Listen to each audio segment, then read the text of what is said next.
عمل کا بس چلتا تو اس شخص کو وقت سے پہلے ہی ختم کر دیتی، مگر وہ اپنے حساب برابر کیے بغیر اسے کسی صورت اتنی آسانی سے ختم نہیں کر سکتی تھی۔ مس عمل، آپ کو سر اپنے آفس میں بلا رہے ہیں۔ عمل، جو ابھی اور بھی نہ جانے کتنی دیر صدام کو کوستی رہتی، پیون کی بات پر فوراً سنبھلتی فائل لیے آفس کی جانب بڑھ گئی تھی۔ آئیے مس عمل، آپ کو یہ بتانے کے لیے بلوایا تھا کہ آج شام کو ایک آفیشیل پارٹی ہے جس میں آپ کو میرے ساتھ آنا ہوگا۔ 6 بجے تک ریڈی رہیے گا، ڈرائیور آپ کو پک کر لے گا۔ صدام نے اسے اندر داخل ہوتا دیکھ کر فائل سے سر اٹھاتے مصروف سے انداز میں آگاہ کیا تھا، جو پہلے دن کی طرح آج بھی سیاہ لباس اور سیاہ شال میں خود کو مکمل ڈھانپے ہوئی تھی۔ چیل سی آنکھوں کا گہرا کاجل ہنس تھا، اس کی آنکھیں ہر بار صدام کو ڈسٹرب کر دیتی تھی، اس لیے وہ زیادہ تر اس لڑکی کی جانب دیکھنے سے گریز کرتا تھا۔ اس وقت بھی اس نے ایک غیر اعتراضی نظر پڑنے کے بعد فوراً نگاہیں چرا لی تھی۔ سر، یہ فائل آپ چیک کر لیں ایک بار۔ عمل کی گہری نگاہیں جیسے صدام کے نظریں چرانا ٹوٹ کر گئی تھی، اس لیے وہ جان بوجھ کر اسے بات رکھ تھی اور اپنی قاتل نگاہوں کے وار سے اچھی طرح آگاہ تھی۔ عمل کے دودھیا بلیک نیل پینٹ سے سجے دلکش ہاتھ صدام کے سامنے تھے۔ عمل کا چہرہ دیکھے بغیر وہ پورے یقین سے کہہ سکتا تھا یہ لڑکی حسن کا مجسمہ تھی۔ شاید وہ یہ بات جانتی بھی تھی، اسی وجہ سے اس نے خود کو ڈھانپ کر رکھا ہوا تھا۔ صدام اس کی جانب دیکھنے سے گریز کرتا فائل پہ جھکا، سوچ اسی کے بارے میں رہا تھا۔ آپ اسے رکھ دیں، میں دیکھ لیتا ہوں بعد میں، بس اب آپ جا سکتی ہیں۔ صدام بھی جیسے اس کی جانب نہ دیکھنے کی قسم کھا چکا تھا، وہ فائل پر جھکے سے وہاں سے جانے کا بول چکا تھا۔ عمل خاموشی سے واپس مڑی جب صدام کا فون بجا تھا۔ او شٹ، یہ کیسے ہو سکتا ہے؟ فرقان سے بات ہوئی تمہاری؟ عمل، جو نکلنے ہی والی تھی، اس کے کال سن کر پریشان ہوتا انداز دیکھ کر وہ وہیں دروازے کے باہر ہی رک گئی تھی۔ وہ سننا چاہتی تھی صدام کس سے بات کر رہا ہے۔ اپنے کیبن تک جانے تک شاید کچھ باتیں مس کر جاتی، اس لیے اس نے وہیں کھڑا رہنا مناسب سمجھا تھا۔ وہ دروازے سے لگ کر کھڑی تھی جب اسے اپنے پیچھے کسی کے اس طرف آنے کی آہٹ محسوس ہوئی تھی۔ پیچھے کی جانب دیکھتے صدام پر سے کچھ دیر کے لیے اس کا دھیان ہٹ چکا تھا، جس وجہ سے وہ صدام کو اٹھ کر باہر کی جانب آتا نہیں دیکھ پائی تھی۔ اچانک اس طرف کا خیال آتے ہوئے جیسی پلٹی، صدام دروازے تک پہنچ چکا تھا۔ اس سے پہلے کہ عمل وہاں سے ہٹتی، صدام تیزی سے باہر نکلتا سامنے کھڑی عمل سے بری طرح ٹکرا گیا تھا۔ صدام کے کندھے سے عمل کا سر زور سے ٹکرانے کی وجہ سے ایک دم معاف ہو چکا تھا۔ اس نے دیوار کو پکڑ کر بہت مشکل سے اپنے ساتھ ساتھ اپنے نقاب کو بھی گرنے سے بچایا تھا، مگر کوشش کے باوجود اس کی چادر چہرے سے ہلکی سی ڈھلک گئی تھی۔ یہی لمحہ تھا جب صدام کی نظر اس کے چہرے پہ پڑتی، کچھ لمحے کے لیے اسے ساکت کر گئی تھی۔ چادر سے تھوڑی سی ڈھل گئی تھی، مگر عمل کے گلابی گال پر موجودہ سیاہ تل صدام کے دل کی دنیا میں طوفان برپا کر گیا تھا۔ اس نے ایک سیکنڈ بھی دیے بغیر رخ موڑ لیا تھا، اسی وجہ سے وہ عمل کا پورا چہرہ نہیں دیکھ پایا تھا، مگر ہلکی سی جو جھلک دکھی تھی وہی اس پر قیامت ثابت کوئی ہوئی تھی۔ صدام نے اسے گرنے سے بچانے کے لیے ہاتھ بالکل بھی نہیں بڑھایا تھا۔ وہ فوراً اپنی کیفیت پہ قابو پا کر نارمل ہوتا اس کو ابھی تک آفس کے باہر ہی کھڑا دیکھ کر حیران ہو رہا تھا۔ مس عمل، آپ ابھی تک یہاں کیا کر رہی ہیں؟ صدام کا لہجہ سرد تھا، جس سے عمل کے پسینے چھوٹ چکے تھے۔ وہ سر، میں پارٹی کی ٹائمنگ پوچھنے آئی تھی، میرے ذہن سے نکل گئی۔ عمل کو اور کچھ سمجھ نہیں آئی تو وہ جلدی سے دماغ میں آیا بھول گئی۔ 6 بجے کا ٹائم ہے۔ صدام عجلت میں تھا، پہلے ہی لڑکی اس کا اچھا خاصا ٹائم ویسٹ کر چکی تھی، اس لیے وہ سنبھل کے یا ہونے پر زیادہ غور کیے بغیر وہاں سے نکل گیا تھا۔ عمل نے خاموش نظریں اس کی چوڑی پشت پر ڈالے، اسے جاتا دے کر موبائل نکال کر کال ملائی تھی۔ ہیلو، ایس پی عمل اسپیکنگ۔ وہ ابھی بھی آفس سے نکلا ہے، جو کام کہا تھا وہ فوراً ہو جانا چاہیے، کسی قسم کی کوئی غلطی نہیں ہونی چاہیے۔ عمل کے چہرے پہ موجود تھوڑی دیر پہلے والی گھبراہٹ کی جگہ اب سرد و سپاٹ سے تاثرات نے لے لی تھی۔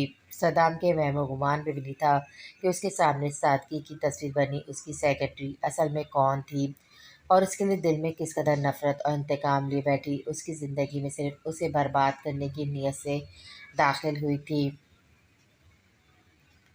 مما، ابھی کامران بھائی کی کال آئی ہے، صدام بھائی پر کسی نے حملہ کر دیا ہے۔ صوفیہ روتے ہوئے سیڑھیاں اترتی ڈرائنگ روم میں بیٹھی نائمہ بیگم کے پاس آئی تھی، جبکہ اس کی بات سنتے وہاں نائمہ بیگم کے ساتھ موجود گھر کی باقی خواتین کا دل بھی دہل گیا تھا۔ صدام کہاں ہے؟ وہ ٹھیک تو ہے نا؟ نائمہ بیگم بھاگ کر صوفیہ کے قریب آتی